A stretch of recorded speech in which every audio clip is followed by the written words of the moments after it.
Hey guys, All in Crypto here, and welcome back, ladies and gentlemen, for another YouTube video. I hope you've all had a fantastic Thursday and a great week so far. Today, guys, we're going to be diving into why the cryptocurrency market sold off, and I've seen various reasons thrown around the place. There is one main reason. We're going to be showing you evidence for this reason. We are going to talk about some of the variables, like liquidations that took place. Liquidations always play a role, but these liquidations were caused by a global macroeconomic event that we've all heard about previously, and that, of course, is Evergrande. We're going to dive into that. I'm going to be showing you why it was Evergrande that caused this. How we're best going to illustrate this is to show you that this sell-off really gripped the entire global markets. We've got gold here, we've got Tesla, we've got Apple, obviously Bitcoin and the S&P 500. We are going to talk about Evergrande, the fact that they actually managed to service their debt. Essentially, the reason that we sold off yesterday as a global market in crypto space, whether you want to believe it or not, is still very much a part of that. And in actual fact, gets hit worse due to it being very liquid, or certainly more liquid than other assets. The reason we sold off was due to fears of Evergrande not being able to service their debt that they had to make the payment for on the 10th of November, which they have indeed made. I'm going to be bringing up a few points. This is a fantastic opportunity to really highlight the fact that we are affected by global markets. Cryptocurrency sold off yesterday due to really no fault of its own. Now, there were things that emphasized that happened within the crypto space, the sell-off, but it really wasn't caused by it. It was solely really caused by Evergrande and the kind of fears that they weren't going to be able to service their debt yesterday, which they have now done. I want to bring up a few points because Evergrande is going to become a problem later on. They may be able to keep their debts serviced for a period of time. I think the actual owner serviced it himself out of his own personal money, but so he should. I think he had like 9 billion or so payouts from Evergrande, so corruption all over the place, really, guys. But without any kind of an intervention, without any kind of a bailout from the Chinese government, Evergrande are going to fail, and I'm going to show you and tell you the reasons why in this video. So this is a problem that's going to become an issue later on down the road, and many of you are thinking, and this is a fantastic learning opportunity for you guys, well, why would a company, a property development company in China, cause a global sell-off, a global panic, if you will? And we're going to talk about that. Now, it's not going to be the end of the world, but it is going to make a dent in some shape, in some form or other. So we're going to get into it all. So essentially, that's the video in essence, but we're going to get into the details of it. The markets across the board really sold off due to fears that Evergrande were going to default on their debt payment yesterday, which they actually made. So that threat, that impending doom has gone away. So I'm expecting markets to recover. This, of course, is Bitcoin, which saw quite a steep sell-off yesterday. This is the 4-hour chart. So essentially, Bitcoin saw nearly a 9% sell-off. The S&P 500 saw only a 1% sell-off, but remember, markets, crypto is very much a more higher beta market. Gold actually is seeing the sell-off today, so it's a bit of a delayed sell-off. This could be due to a number of things. Tesla actually sold off, but Tesla sold off probably for a number of reasons. We know Elon Musk sold, I think, $1.1 billion worth of his Tesla stock, but they obviously saw some kind of an impact from this, and of course we have Apple. So this kind of quashes the notion that crypto space sold off due to the crypto space, due to something that was happening within crypto.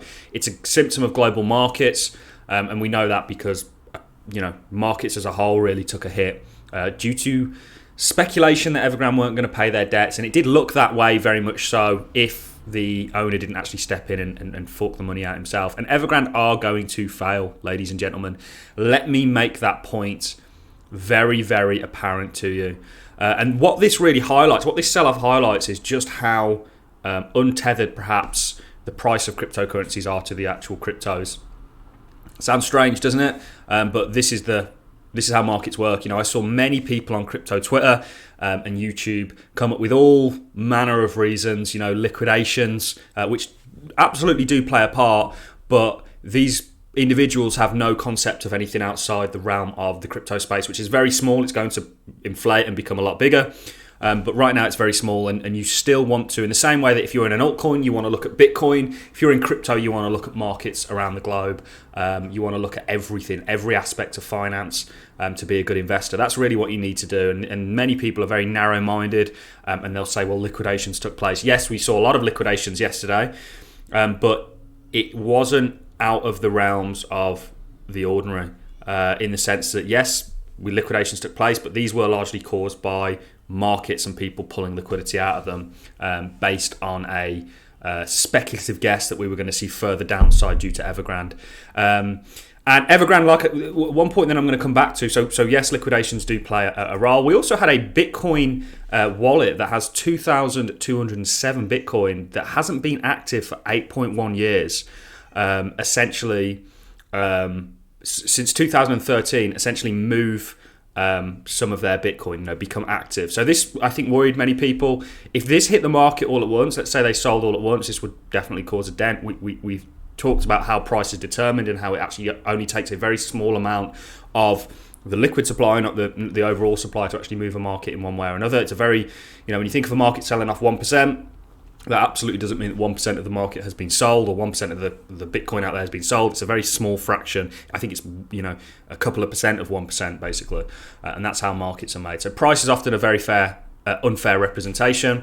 Now, Evergrande, why are they going to fail? Well, I'm going to tell you very, very quickly. Essentially, Evergrande are a Chinese property development company.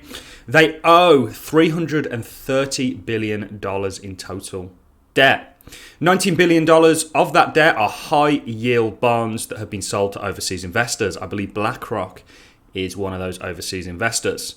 The existing debt is spread over 188 different banks and over 121 financial institutions. So somewhere in the region of 250 financial institutions have large exposure to Evergrande.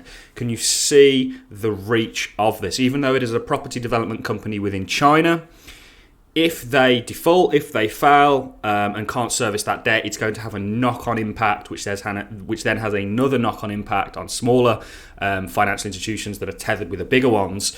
So there's a kind of trickling down effect, not potentially in the scope of maybe a Lehman Brothers or something like that, but it's still going to affect markets. They also have other debts not on the balance sheet per se, $15 billion in wealth management products. Also, they have a variety of joint venture obligations, i.e. debt. An example of this is the Jumbo Fortune. This debt is around about $260 million that mature in October that actually wasn't paid, and I believe legal action is under duress in regards to that. They also have a lot of creditors, so contractors, painters, people that are involved in actually building the houses for Evergrande that aren't getting paid right now. That's in the hundreds of millions. This is a company that owes this much debt, and they reported a 96% drop in sales in September, which is supposed to be one of their good months. They also stopped building on half their site, so it looks like they're going to become less and less profitable, and they were struggling to service the debt prior to this, when they were in a kind of boom, if you will. And they had a payment on the 10th, which was yesterday, that they actually managed to service, which many people were saying that they weren't going to. So this, you can see how far-reaching this potentially becomes. Like I say, I believe BlackRock actually owns some Evergrande debt, because one thing that's happened in the US is yields have somewhat come down. So institutions, financial institutions, are going further and further afield to try and seek out yield. And this is why Evergrande is the story that it is, because you have a lot of financial institutions out there that have some sort of tetherage to Evergrande.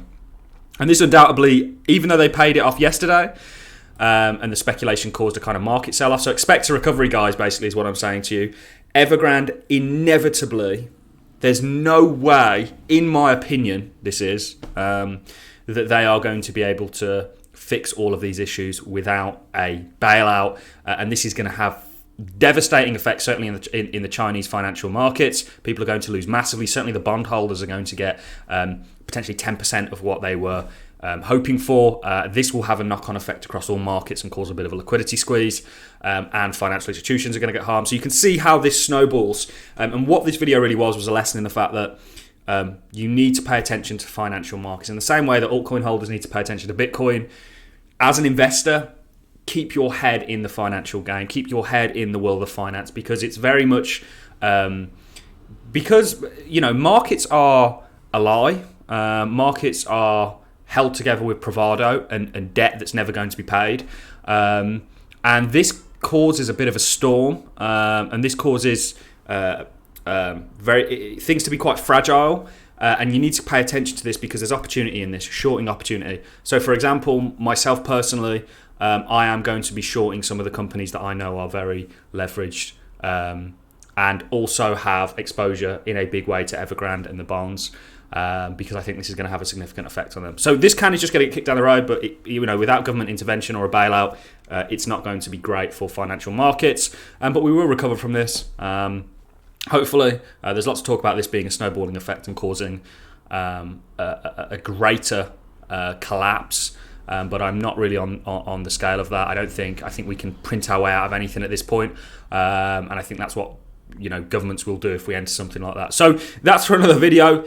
Main reason crypto sold off today was due to Evergrande, or yesterday I should say, and then the speculation of them not being able to service their debt. That is all I have for you in the video, ladies and gentlemen. I'm going to love and leave you on that note. If you are a Cardano holder and you're looking for somewhere to stake, we do have the all-in crypto stake pool. The name is all-in. We are going to mint blocks at this rate. 746,000 Cardano is staked with us, and this is a number that's ever growing. Also, there's a link to the Discord in the description. Thank you very much for watching, ladies and gentlemen.